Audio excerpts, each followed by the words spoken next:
Major changes today to how new drivers get their licenses, with the province moving to drop its requirement for 2 road tests.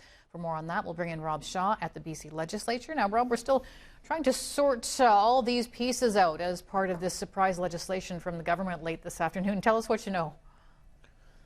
Yeah, scrambling a little bit, Stacey, to understand major changes that will affect thousands of new drivers. But basically, the province saying here it will drop the second road test that new drivers currently have to take and instead implement a new 1-year prohibition period, saying there's research that shows that the 2 tests don't actually improve road safety or driver competency.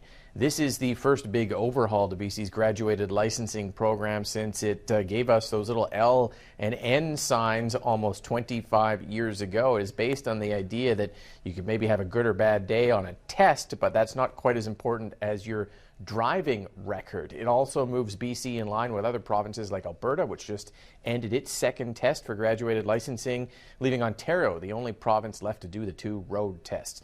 Here's how it's going to work. Let's break this down here. So right now, a new driver takes a computer knowledge test. They get their L, their learner's license. They have that for a year or less if you take driving lessons. Then you hit a road test.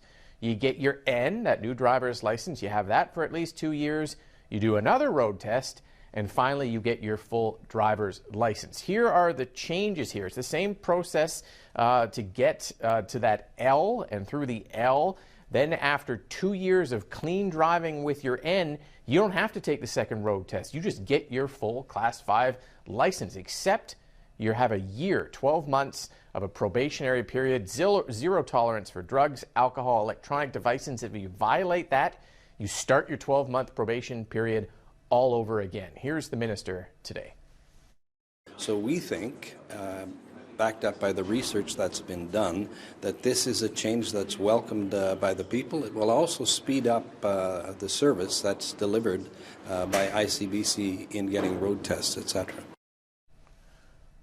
The changes are also going to reward older drivers. So if you're 25 years of age or older, not only do you fall under these changes, but you only have to have your N for 1 year instead of 2, with ICBC saying that there's some proof now that older drivers just tend to be generally safer when starting out their driving careers. All of these changes come into effect in early 2026, Stacey. I know a lot of people will be asking what happens if your new driver has your L or your N now. Well, you'll be transitioned into the new program, so it's possible if you have your N in early 2026, you may not have to take that second road test depending on when all of this comes into effect.